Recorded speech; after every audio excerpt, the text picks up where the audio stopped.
C'est une personne qui a fait la grâce à chacun de nous de pouvoir se lever en bonne santé. Et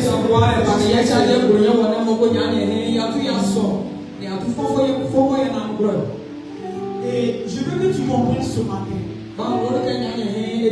une chose qui est très importante. Se lever de son lit le matin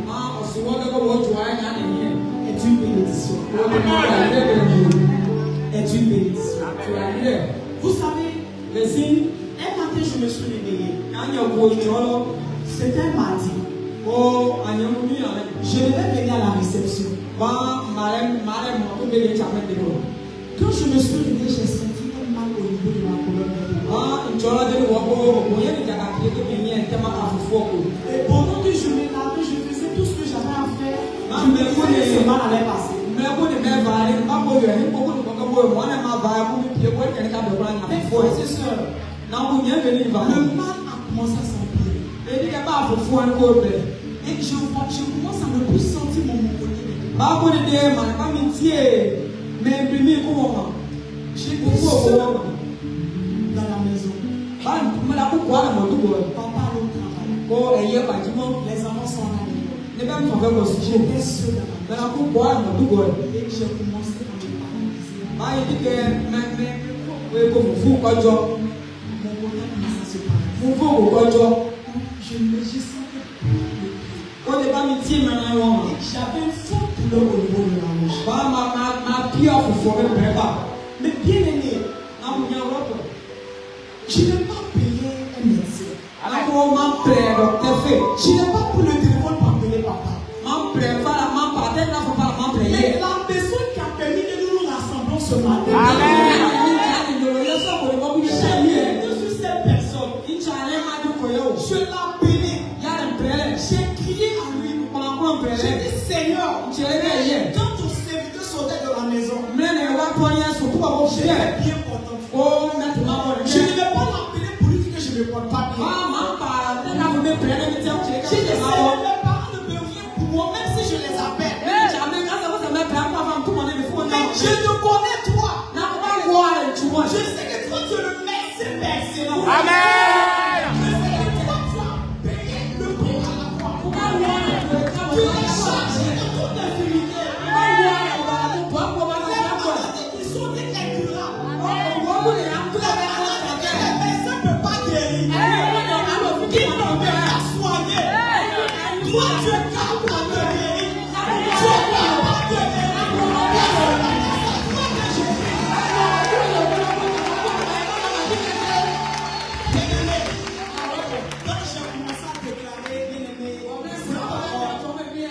Parce que je ne peux pas me tenir ici, mais je me suis assis. Mais quand j'ai commencé à faire ces déclarations, j'entendais une voix au qui me dit je t'ai guéri.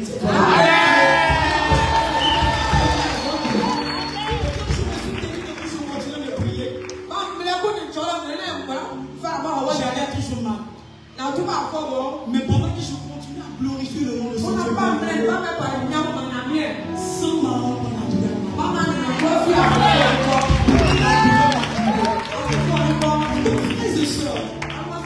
Je vais comprendre à quelqu'un que s'élever le matin est une bénédiction. Peut-être que tu ne comprends pas bien ce que je dis. Ce que toi tu ne vois pas le matin dans ton quotidien, cela ne veut pas dire que ça n'existe pas. Amen. Je vous assure que ce matin même, ils ont conduit d'autres personnes à la mort. Amen. Lorsqu'ils sont partis se coucher, bien aimés, ils ont fait les programmes. Certains se sont dit, je vais aller faire réunion des familles. Je vais venir à l'église. Je vais aller vendre. Je vais aller travailler. Amen. Mais malheureusement, ils n'ont même pas pu voir le ciel. Amen. Ils n'ont même pas pu voir le ciel. Ils n'ont pas pu voir, bien aimé, la savane. Ils n'ont pas pu entendre le cri des oiseaux.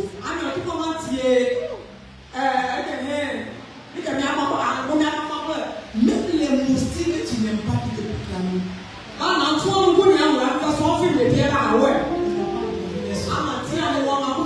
Le magouillard que tu n'aimes pas. Quand tu le vois, tu sautes, mais c'est ça. Ils n'ont pas vu. Pour te dire qu'il se réveille le matin, c'est une grâce. Et toute bénédiction bien aimée.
Dis je suis béni. Je suis béni. Mon Dieu a fait de moi une bénédiction. Et je demeure dans la bénédiction. La bénédiction de l'Éternel demeure mon partage. Je marche dans la bénédiction. Je marche dans la bénédiction. Je cours dans la bénédiction.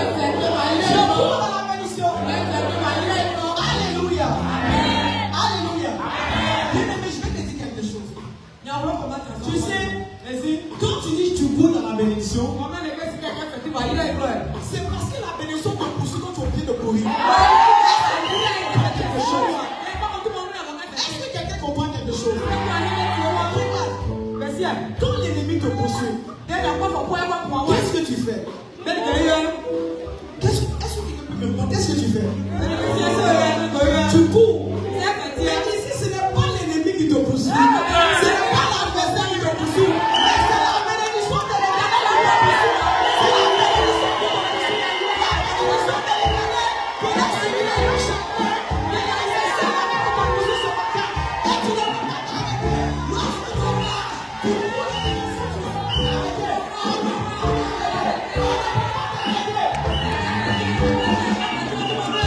Alléluia.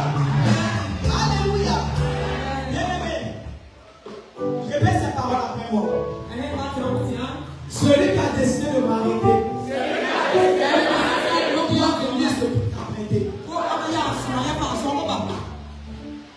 si tu as décidé de m'arrêter, votre maman t'a arrêté.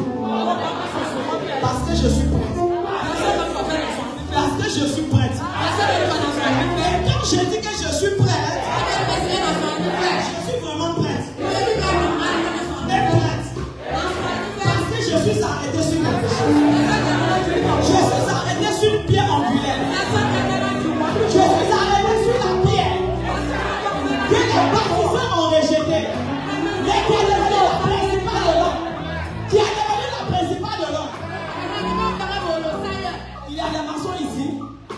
Il y a des maçons ici. Vous savez souvent quand vous êtes en train de monter les briques, il y a des pièces, souvent vous négligez par ça. Ça a été le cas de quelqu'un. C'est temps de construire une maison.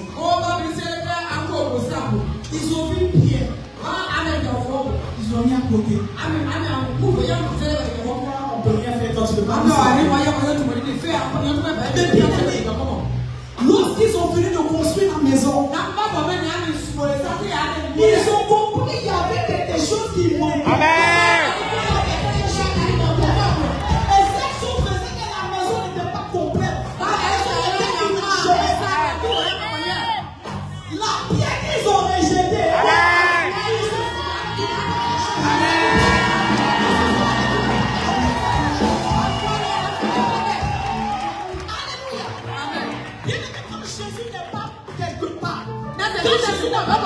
simplement, la chose n'est pas complète. La chose n'est pas parfaite. Si Jésus n'est pas dans ta vie, il y a un vide. Mais lorsque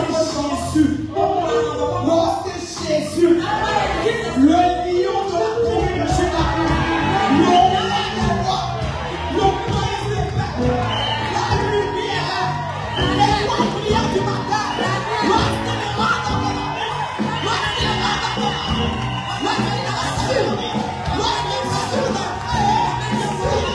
vous savez,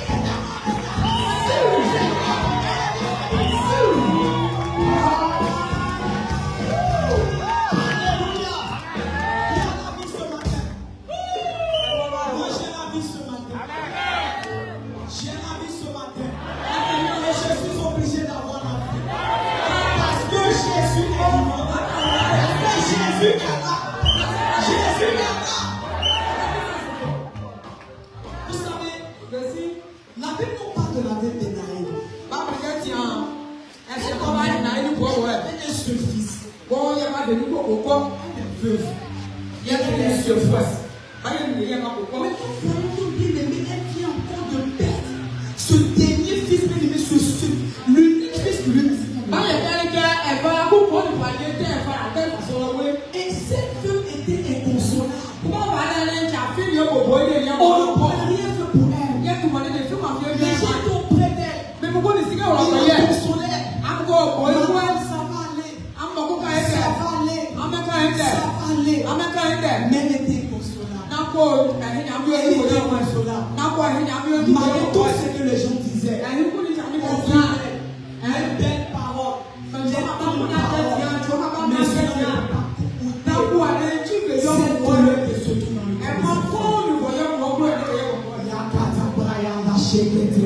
Mais il a fallu quelqu'un.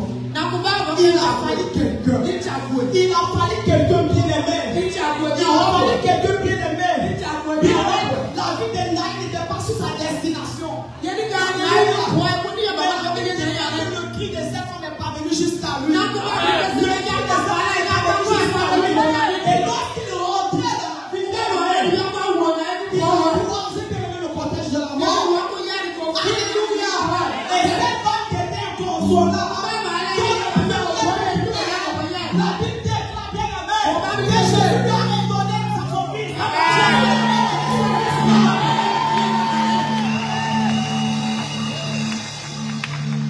Jésus lui a redonné son fils pour là où il y a la mort. Quand Jésus rentre, la vie se produit. La vie se produit. J'ai la vie ce matin. J'ai la vie. Parce que Jésus est là. Parce que Jésus est là. Et quand Jésus est là, on ne se lamente plus. On ne pleure plus. Alléluia. Qui est triste ce matin? Tu es triste? Il n'est pas venu. Ah, d'accord. Il n'est pas venu parce que ce sont les gens qui adorent le Seigneur. Et nous qui sommes ici, nous sommes des vivants. Nous sommes des vivants. Et là où il y a les vivants, la mort n'a pas sa place. La maladie n'a pas sa place. L'échec n'a pas sa place. Les angoisses n'ont pas les places. Les pleurs n'ont pas les places. Est-ce qu'il y a des vivants en ce lieu?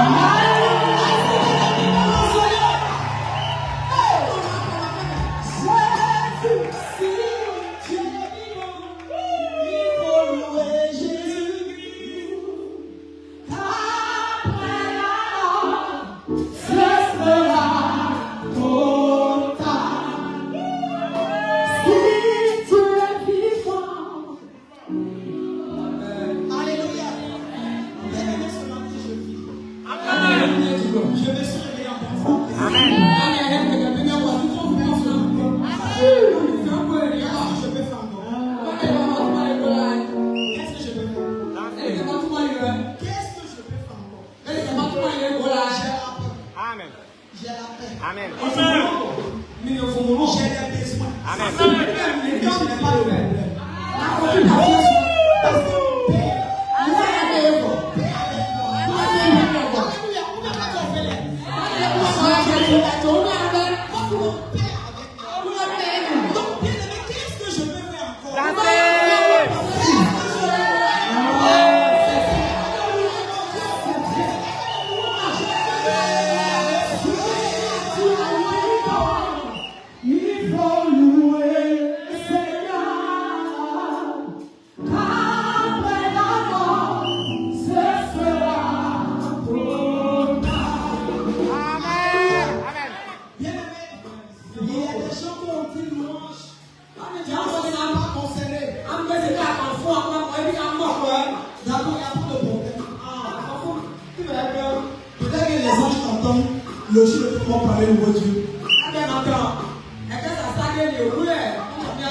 Tu entends dans le ciel.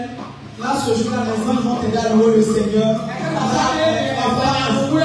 Parce que le Saint-Esprit nous dit qu'on est ici. Ce jour-là, quand tu vas arriver, c'est maintenant ils vont t'apprendre. Les anges vont t'apprendre. Fais comme ça.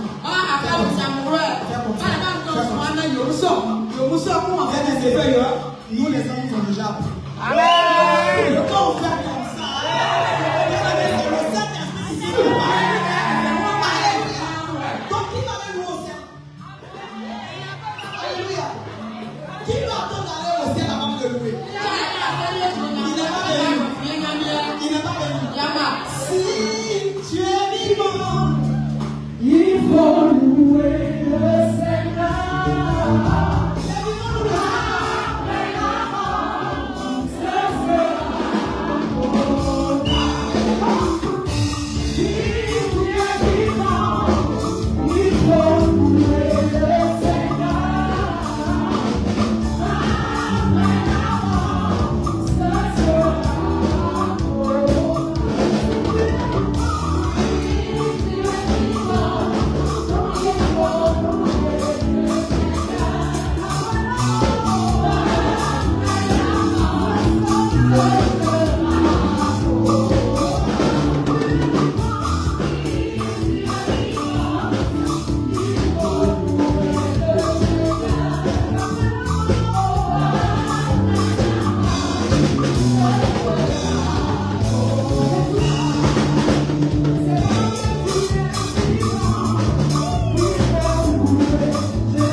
Après la mort,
et te rendre toute la gloire et l'honneur, Seigneur. Béni sois-tu, Seigneur Jésus. Béni sois-tu, Seigneur Jésus. Oh Seigneur, tu es grand, tu es puissant. Nous aimons ta présence, Seigneur. Nous aimons te célébrer. Nous aimons te louer, Seigneur Jésus. Car tu es au-dessus de tout. Nous n'avons pas d'autre Dieu, au Seigneur Jésus, en dehors de toi. Sur toute la surface de la terre, Père, nous n'avons pas d'autre Dieu, au Seigneur, que toi. Voilà pourquoi ce matin, nous voulons te dire, oh Seigneur Jésus, que tu es grand. Nous voulons te dire que tu es merveilleux. Nous voulons te dire que tu es puissant. Nous voulons te dire que tu es au-dessus de tout. Père, ce matin, reçois toute la gloire et l'honneur. Reçois la gloire qui t'est due. Maïkoto Boshi Brayam na Sekente Bos. Rima Shakata Brayam Boshekete Bos. Est-ce que quelqu'un peut bénir Dieu? Bénis la présence de ton Dieu. Bénis ton Dieu. Bénis-le et bénis ton Dieu. Mayon Boshakata Brayam Boshekete. Les Kata Brasham Brayam Boshekete. Rikata Brayam Boshakata. Je m'entends la voix du peuple célébrer Dieu. Je m'entends la voix du peuple béni. Est-ce que quelqu'un depuis l'assemblée peut bénir Dieu? Peut bénir Jésus ce matin. Bénis Jésus.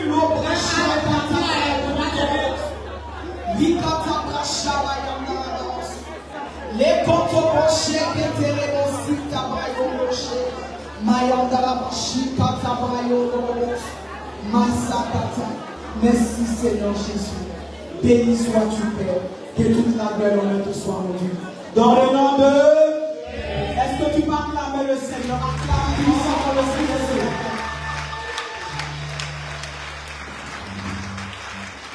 Tu peux t'asseoir. À toi voir. Alléluia. Bien-aimés, nous sommes préparés, nous allons prendre rapidement nos vies.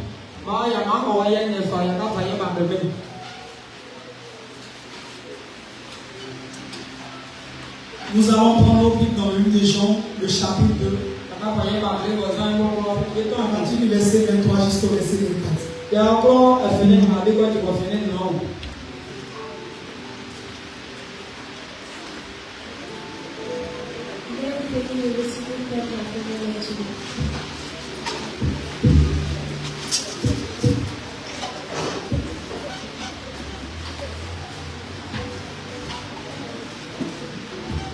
Jean chapitre 2, versets 23 à 24. Pendant que Jésus était à Jérusalem, à la fête de Pâques, plusieurs crurent en son nom, voyant les miracles qu'il faisait. Verset 24. Mais Jésus ne se fiait point à eux, parce qu'il les connaissait tous. Amen. Alléluia. Est-ce qu'on peut acclamer la parole ici? Alléluia. Bien-aimé, voici une très belle histoire racontée par l'apôtre Jean, celui que Jésus aimait, bien-aimé, qui se couchait sur sa poitrine.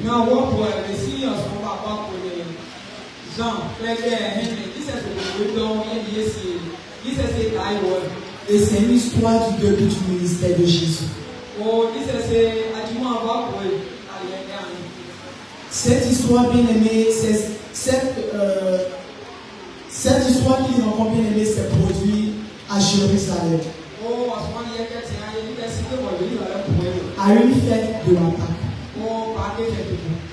Lorsque Jésus, après avoir chassé les marchands du temple, il a commencé à prêcher le royaume des cieux. La bonne nouvelle. Et la Bible révèle que les signes et les miracles, les prodiges accompagnaient sa prédication. Et beaucoup ont cru. Mais la Bible nous dit que Jésus connaissait les cœurs.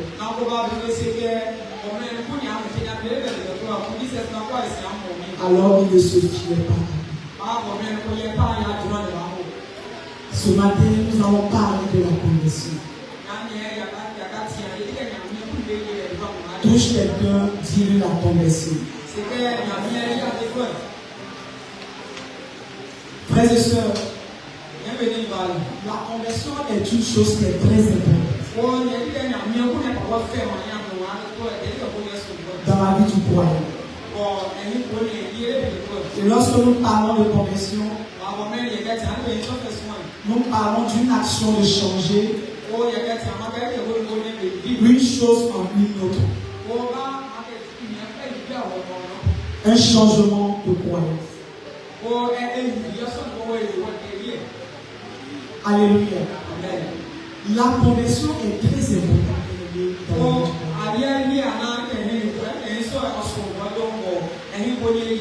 C'est une bonne chose de venir à l'église, de prier, de servir le Seigneur.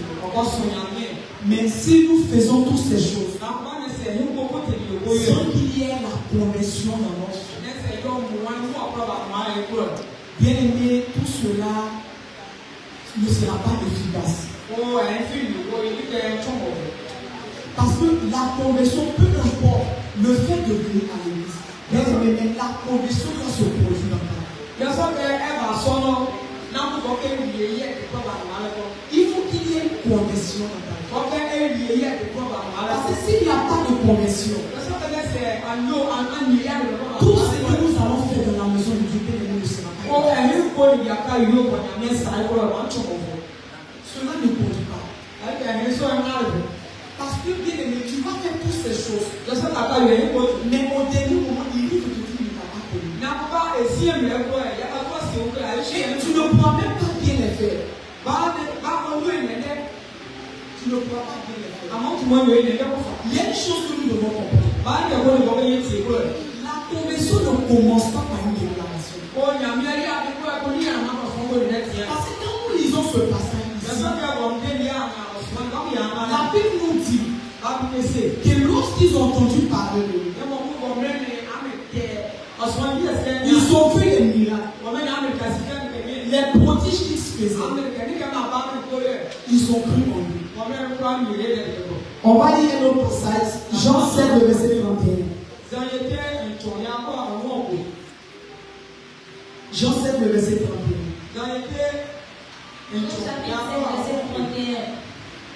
Plusieurs parmi la foule crurent en lui, et ils disaient, le Christ, quand il viendra, fera-t-il plus de miracles qu'en est à faire celui-ci?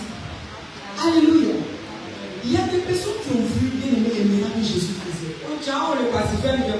C'était des choses incroyables. Mais il se pose la question, est-ce que lorsque le Messie va venir,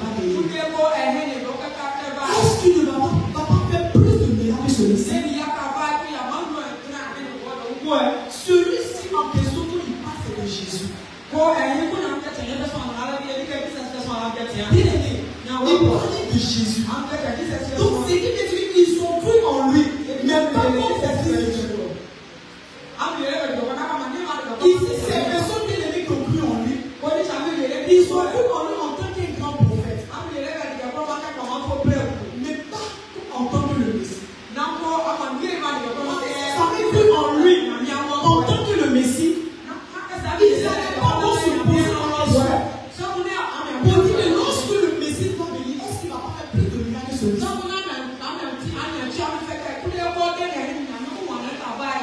Et quand Jésus fait les miracles, et il pose la question, lorsque le Messie va venir, est-ce qu'il ne va pas faire plus de miracles que Jésus? Et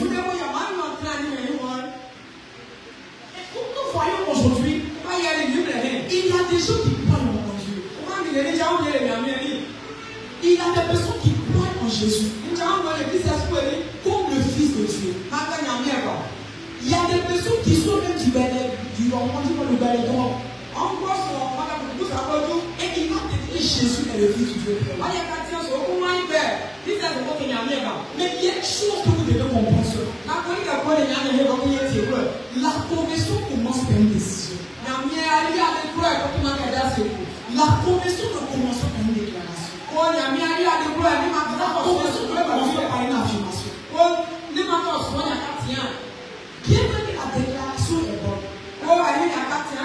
conversion ne commence pas par là.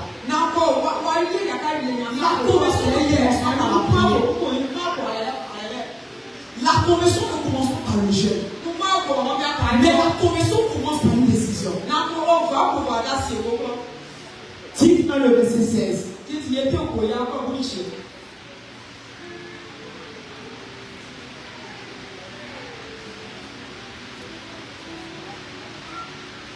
Chapitre 1, verset 16.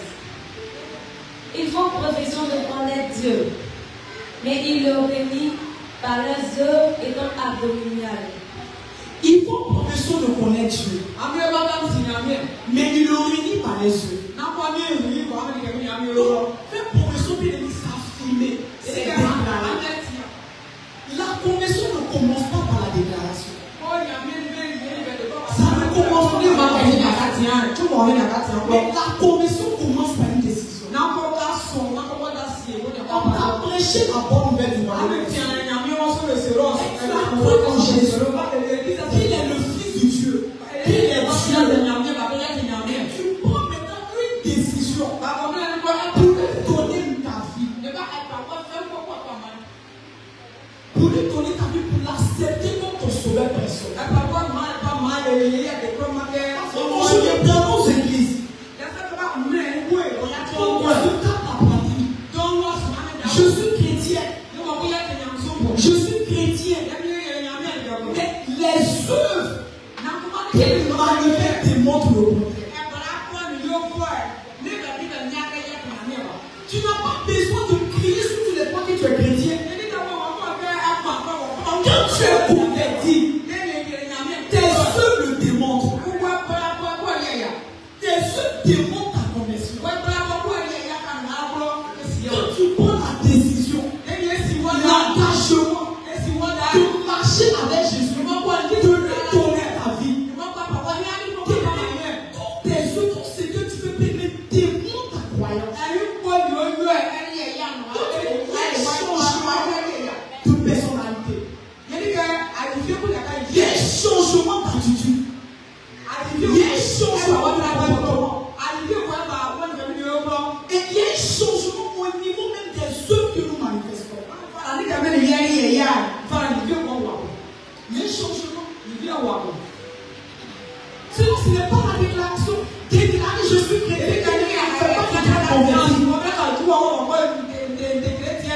Venir à l'église prier ne fait pas de toi converti.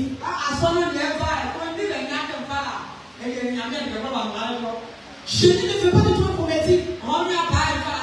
Parce que la conversion ne commence pas même par là. Mais la conversion commence par la décision.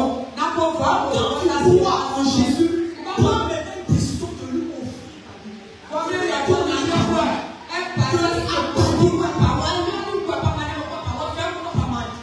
Nous parlons de mariage. Quand tu te donnes à Jésus, tu es marié à Jésus. Parce que la Bible et l'église est l'épouse. Quand tu acceptes Jésus et que tu fais partie de l'église, qui est l'épouse de Jésus, tu es marié à Jésus. Et ta vie dépend de lui.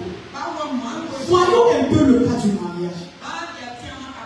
Vous savez, pour ceux qui sont mariés, quand tu n'es pas encore marié, il y a l'attitude que tu as, il y a le comportement que tu as, il y a le projet que tu as, il y a le programme que tu viens de mettre sur la petite fête. Mais quand tu te maries à quelqu'un, quand tu te lis à quelqu'un, tu ne peux plus faire tes projets de toi-même. Mais maintenant, tu vas faire tes projets en accord avec cette personne. Vous devez vous entendre. Donc ta vie dépend de lui. Ta vie dépend de ton épouse ou ta vie dépend de ton époux. Tu fais tes projets en fonction de ton époux. Et ce que ton époux ou ton épouse n'aime pas, tu ne le fais pas. Tu fais tout pour plaire à ton époux. Ça, c'est le mariage. Dans la vie des hommes. Quand tu te maries à Jésus, Jésus. David doit dépendre de Jésus. David doit être contrôlé, guidé par Jésus. Que tu es Jésus, tu es prophétique. Il n'y a pas de changement. La même vie avec laquelle tu es béni l'église. Tu conviens de la même vie. Rien n'a été modifié. Rien n'a été changé. Quand tu prends des décisions, tu ne construis pas, il n'y a rien. Analysons-le. Réfléchissez et analysez. Réfléchissons et analysez. Est-ce que la conversion a eu lieu dans notre vie? Parce que ces personnes, ils sont venus à cause des miracles. Ils se sont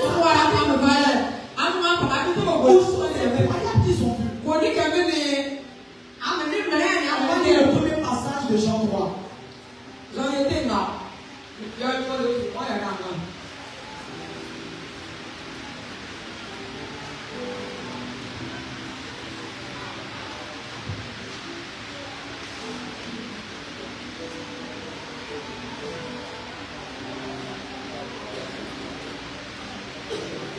Jean 3, verset 1. Mais il y eut un homme dans les pharisiens nommé Nicodème, un chef des Juifs. Tu vas continuer. Maman va continuer. On va dire quelque chose qui est très important. Il dit, mais il y eut un homme dans les pharisiens nommé Nicodème, un chef des Juifs.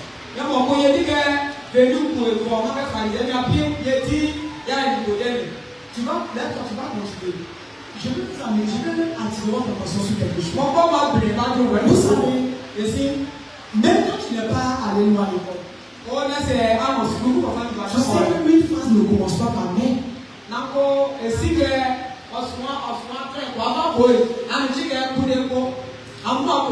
Mais est une conjonction de coordination. Et une phrase ne commence pas par mais. Continue.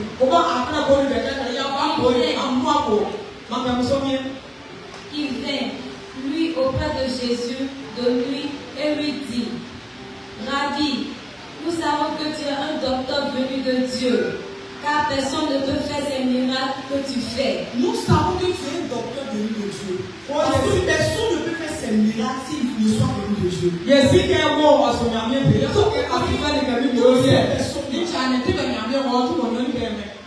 Y compris Nicodème était autour de Jésus. Ils étaient impressionnés par les miracles. Ce sont les miracles qui le sont. Mais il n'y a pas eu de décision. La Bible répète que Jésus ne se fiait pas à un pouvoir. Parce que ce n'est pas l'enthousiasme qu'il attendait de lui. Ce n'est pas le triomphe qu'il attendait de lui. Il attendait une décision. Conversion.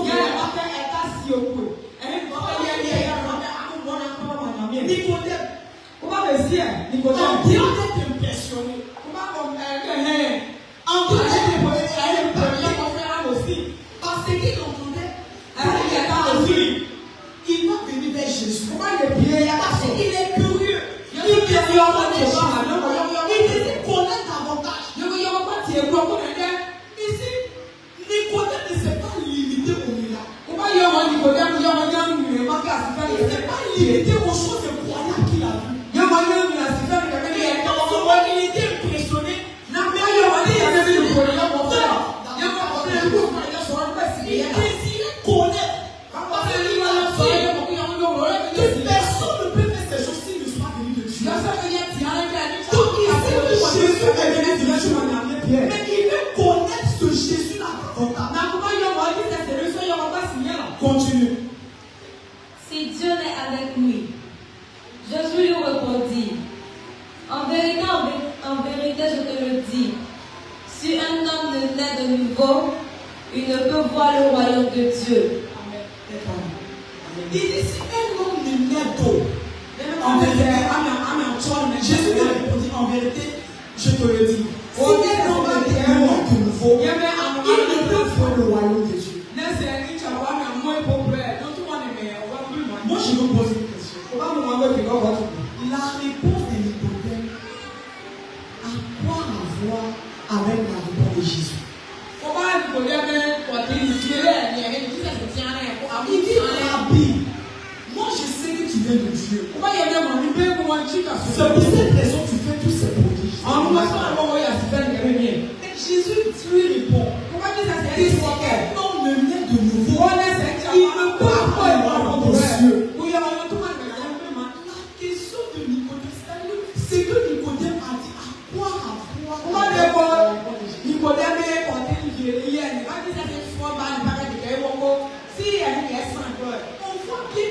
que les deux réponses ne concordent pas. Je te pose une question. Tu n'en sais quoi? Je m'appelle Brigitte. Mais je te pose une question et puis tu dis non, moi je n'ai pas fait. Moi je n'ai pas fait. Moi je n'ai pas fait. Il y a deux réponses qui ne concordent pas.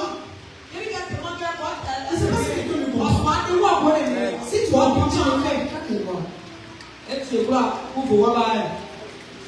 Nicodème dit ce que lui sait de lui. La compréhension que lui a reçue en fonction de ce que ses yeux ont vu à travers les miracles de Jésus. Il révèle sa pensée. Jésus lui parle de donner de lui. Donc on voit que la réponse de Jésus n'a rien à voir avec ce que Nicodème a dit. Mais Jésus lui parle de la nouvelle naissance parce que c'est ce qu'il a détecté dans le cœur de Nicodème. Jésus a dit à Nicodème à la recherche du royaume des cieux. Nicodème, en dehors des miracles qu'il a vus, il était impressionné. Mais il s'est arrêté là. Nicodème était à la recherche du royaume des cieux. Et Jésus me montre le chemin. Donc, il va voir le royaume des cieux. Il ne va pas aller dans la nouvelle naissance. Pour voir le royaume des cieux, il faut qu'il ait une connexion. Beaucoup viennent à l'église aujourd'hui pour les beaucoup viennent pour le spectacle. Beaucoup viennent pour les miracles. Beaucoup viennent pour les paroles de connaissance. Beaucoup viennent pour les révélations. Et ils sont concentrés sur les révélations. Ils sont concentrés sur les miracles. Il n'y a pas de révélation. Il n'y a pas de connexion. Il n'y a pas de décision. Tu vois, pour venir à l'église, c'est une bonne chose. Mais tant que tu ne t'assois pas, réfléchis, à prendre une décision. C'est vrai, j'ai des problèmes, j'ai des besoins. Jésus peut les combler. En dehors de ce que mes yeux ont vu, en dehors de ce que mes oreilles ont entendu, je prends l'engagement d'ouvrir ma vie à Jésus. Donc il n'y a pas eu cette décision. Tout ce que tu vas faire, c'est là, ça sera la religion. Ça sera la copie collée. Et puis tu l'as compris, tu vas aussi. C'est sûr. La vie chrétienne n'est pas une vie de copie.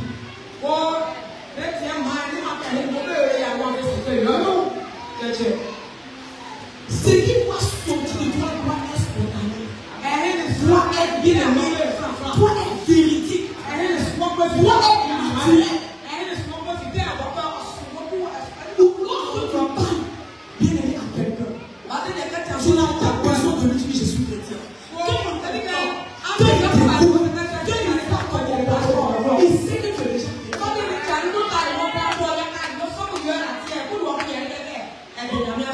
Ça m'est arrivé plusieurs fois. Les gens rentrent dans mon magasin. Si tu es rentré dans mon magasin, si tu n'as pas payé à vie, c'est que si tu vas avoir quelque chose à me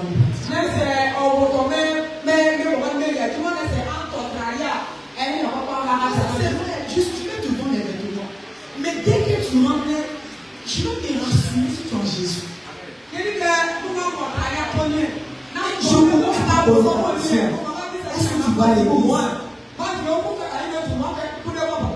Déjà, ta réponse crée quelque chose dans mon esprit. Et puis j'enchaîne la conversation. Et quand je finis de me prendre la question de pasteur, alors je suis sur le Christ.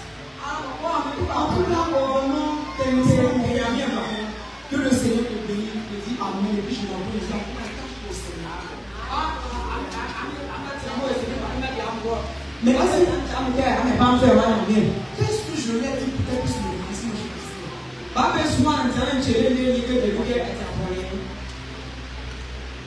il faut qu'il y ait une décision. La Bible nous dit, je crois, en Jean 22, le verset 28.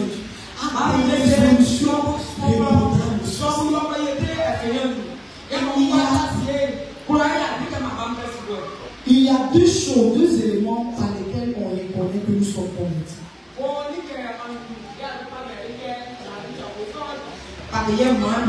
Notre obéissance à la parole.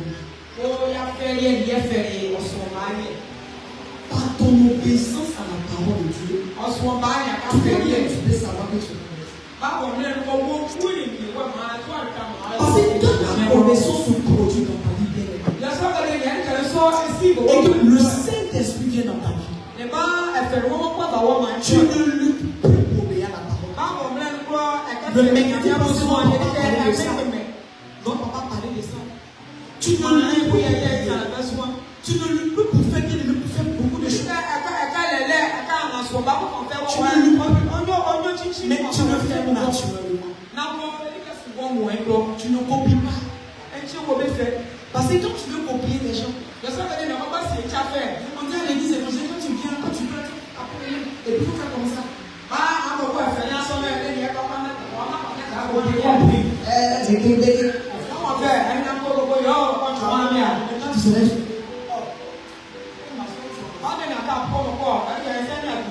Tu vas t'asseoir parce que tu as envie de copier quelqu'un.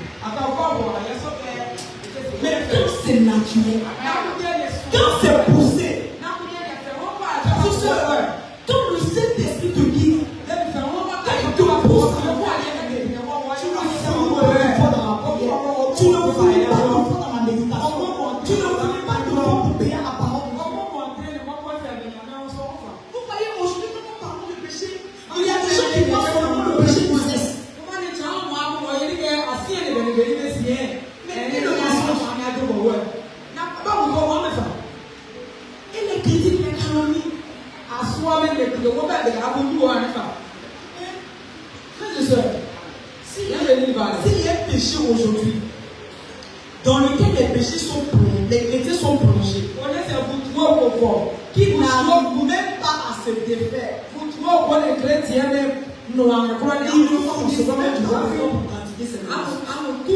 recevoir du bois pour pratiquer cette touche quelqu'un qui dit le mensonge.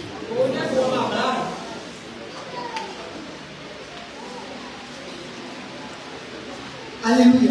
Amen. Bien aimé, si tu médites sur le mensonge, c'est que ça peut être déchargé. C'est déchargé. Aussi, il laisse dans la face. Si tu médites sur le mensonge, c'est que le mensonge veut dire. Celui qui est à l'origine, celui qui a créé l'auteur, si tu médites, tu vas plus mentir. Bien aimé, je suis arrêté devant quand je vois du mensonge. Je ne suis pas tombé du ciel. Je mentais un peu.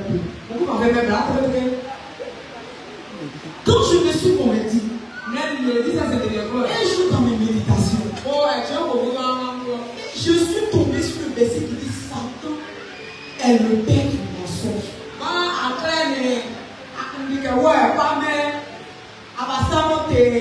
Frères et sœurs, il y a eu un déclic dans mon esprit.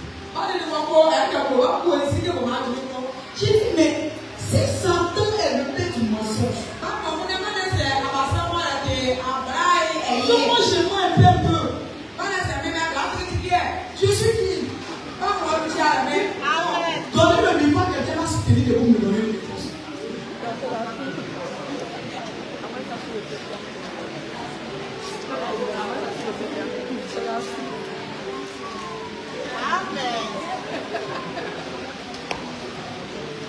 Merci maman.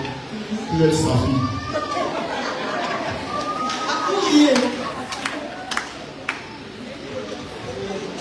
Ce n'est pas la vérité. C'est pas déchargé, ça signale. La Bible dit Satan est le père du mensonge. Je mens. Ce n'est pas Dieu qui est mon papa. C'est Satan qui est mon papa. Maintenant, Dieu vous savoir qui a envie d'avoir papa.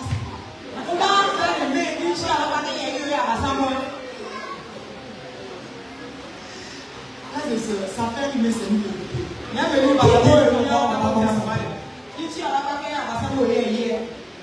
Qui veut d'avoir bon papa? Ce dernier monsieur qui ne peut pas avoir bon papa. Dieu même n'a pas pu l'accepter. Dieu était patient malgré tout ce qu'il a fait. Pour le garder auprès de lui. Donc quelqu'un dit Dieu n'a pas pu accepter. Il n'a pas pu garder. Tu vas avoir bon papa. C'est quand tu le veux comme père. Tu es ici, il faut qu'on se dise la vérité. Tu es ici, si tu mens, ça fait comment? Frères et sœurs, apprenons à dire la vérité. Même si c'est moi qui depuis ce jour, frère, moi je ne mens plus. Je ne mens plus. Quel que soit le degré de la vérité, je le dis. Vous savez qu'il y a des vérités. Il y a des choses que tu fais.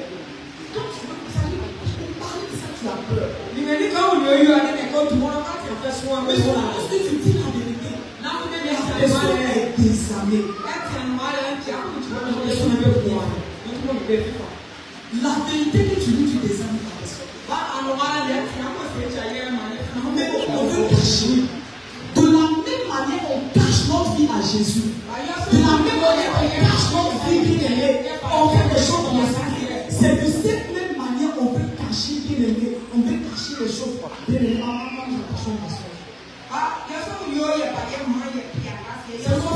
On veut cacher donc ce matin, si tu mens encore, il faut que ton enfant va le mensonge. Jean 2, le verset 19. Jean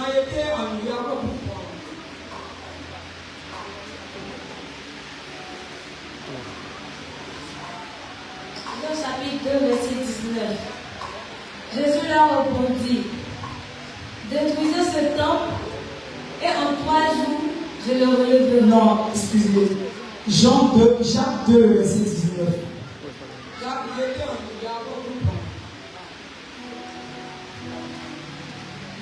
Jacques 2, verset 19. Tu crois qu'il y a un seul Dieu, tu fais bien. Excuse-moi. Prends 1 Jean 2, le verset 3 à 6. 1 Jean 2, le verset 3 à 6. 1 Jean chapitre 2, verset 3 à 6. Si nous gardons ses commandements, par là nous savons que nous l'avons connu. Celui qui dit je l'ai connu et qui ne garde pas ses commandements est un menteur, et la vérité n'est point en lui. Verset 5. Mais celui qui garde sa parole, l'amour de Dieu est véritablement parfait en lui. Par là, nous savons que nous sommes en lui. Celui qui dit qu'il demeure en par là, nous savons nous-mêmes que nous sommes en lui. Donc si tu dis que tu es en Jésus et que tu ne gardes pas sa parole, tu n'obéis pas à sa parole, tu te séduis toi-même. Tu vois que Dieu est menteur. Et la vérité est pas. Mais nous savons que Dieu est menteur. Sa parole est vraie. Nous disons chrétiens qu'il y a une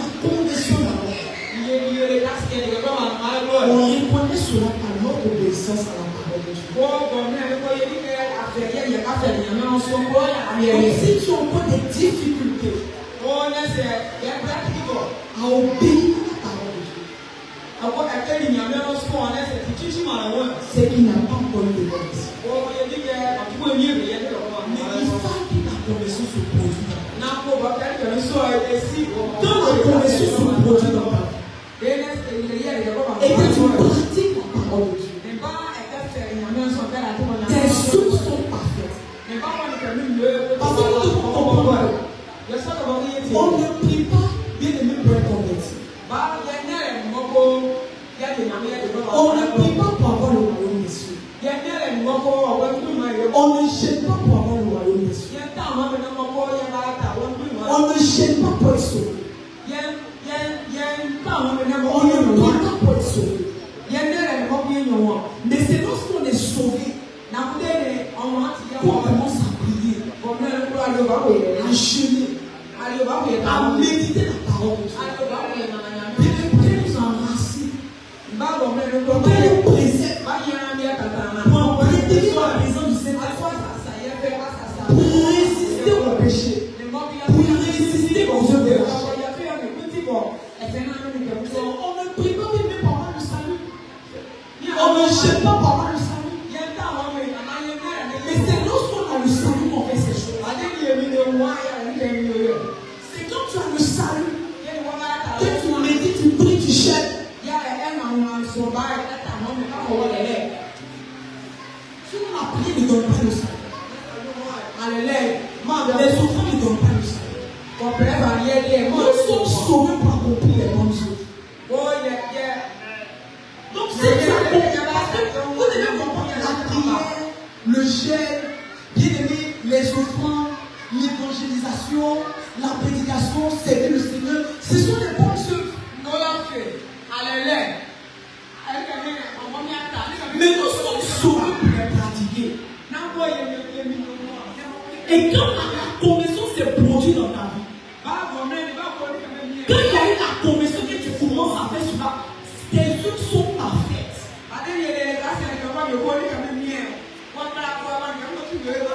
Jacques 2, le verset 19 maintenant. Tes œuvres sont parfaites. Tu les fais simplement, sans obligation.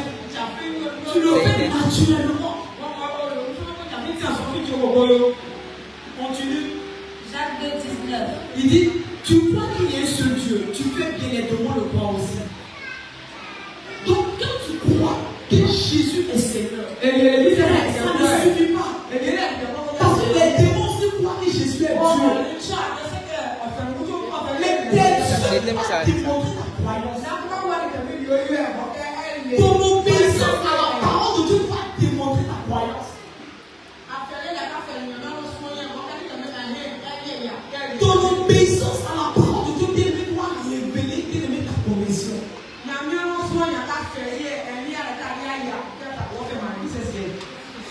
Dans la pratique de la parole de Dieu, on doit savoir que tu es un chrétien. On doit savoir que tu es converti. On doit savoir que tu es disciple de Jésus. Mais quand il n'y a pas de conversion, tes œuvres que tu pratiques sont contraires à la parole de Dieu. Alors mais quand tu dis tu as Jésus, tu crois en Jésus, frère, c'est par les œuvres. De la même manière que la foi sans les œuvres est morte.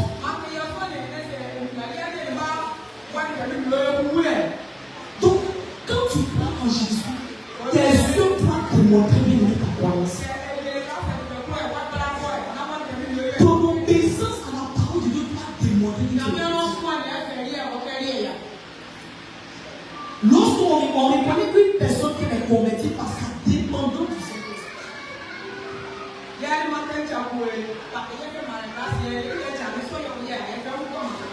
Romains 8, 14.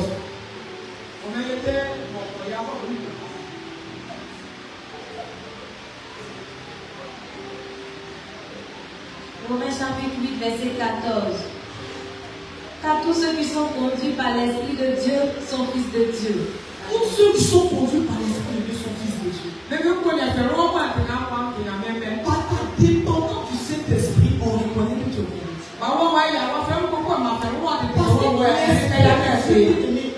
Le Saint-Esprit est Dieu. Et quand tu es converti, ta vie dépend du Saint-Esprit.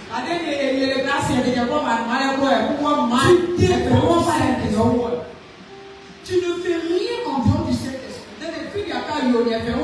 Tu marches avec le Saint-Esprit. Tu bouges avec le Saint-Esprit. Tu parles avec le Saint-Esprit. Tu travailles avec le Saint-Esprit. Tu prends ta décision avec le Saint-Esprit. Donc Seigneur, tu fais bien aimer, tu le fais avec lui. Tu dépends de lui. Tu dépends pleinement du Saint-Esprit. Tu ne fais rien en dehors de lui. Tu ne prends pas des décisions en dehors de lui. Si tu vas aller quelque part, si tu n'as pas donné son nom, que tu ne bouges pas.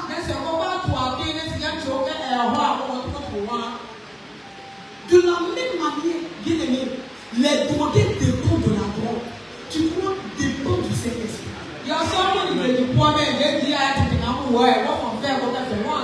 Qui se donne un peu ici? Si tu es sincère, tu lèves ta main. Le Saint-Esprit va te délivrer.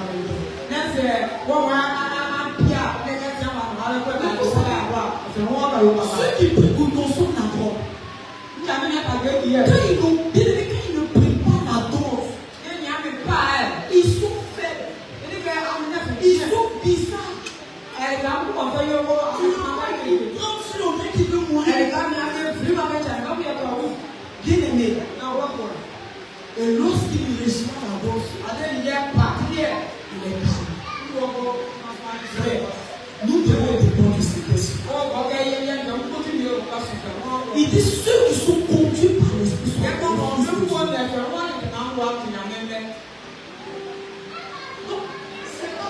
c'est pas la peine de crier sur le toit. Je suis enfant de Dieu, je suis enfant de Dieu. Si tu dis que tu es enfant de Dieu, que le Saint-Esprit n'est pas dans ta vie, tes yeux ne seront pas parfaits. La Bible nous dit en Romains 8:6, car l'Esprit nous aide dans nos faiblesses. Nous avons des difficultés. Parce que nous sommes des hommes. Mais quand l'Esprit est en nous, il voit la force, il voit la capacité.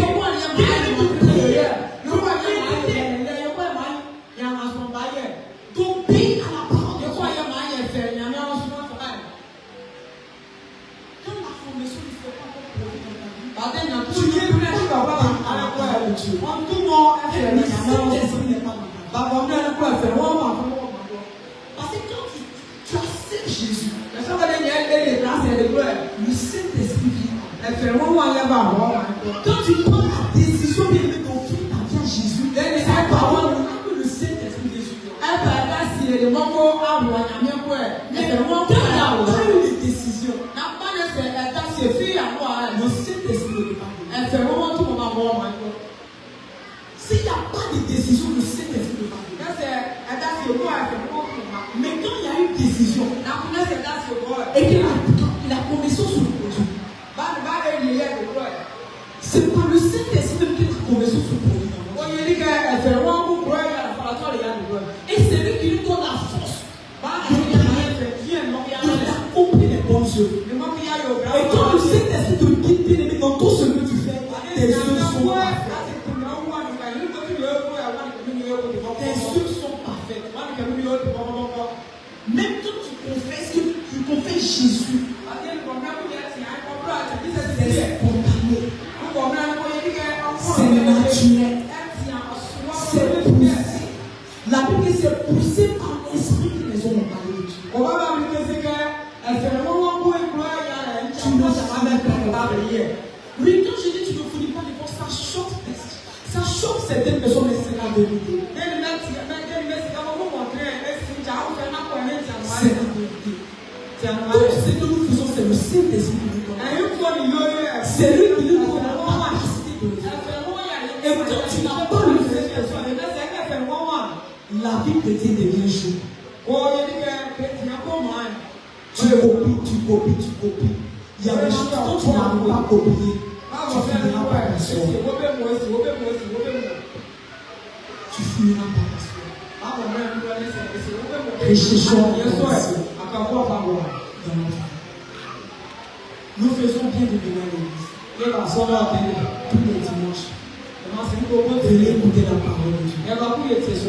C'est une bonne chose. Mais pas qu'il y ait une conversion.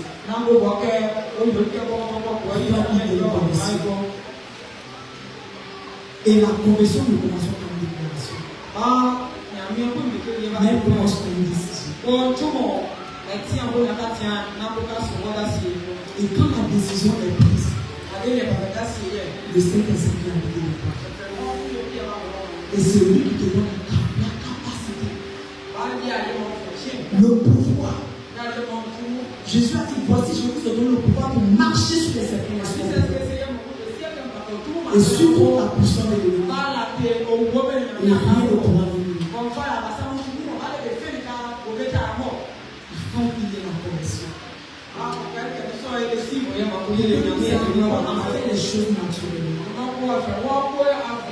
Parce que quand il n'y a pas de conversion, et quand l'esprit n'est pas dans la vie de quelqu'un, la vie chrétienne devient joue.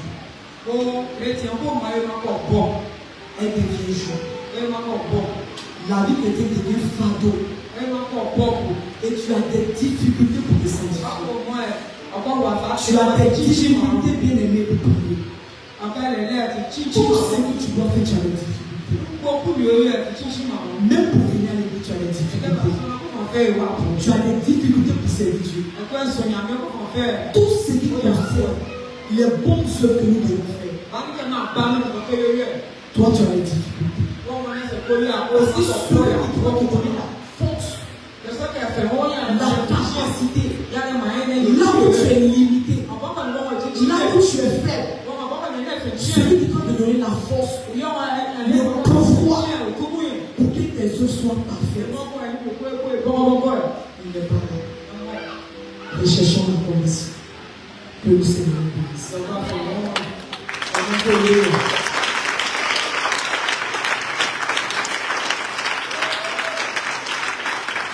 Tu vas te donner le prix.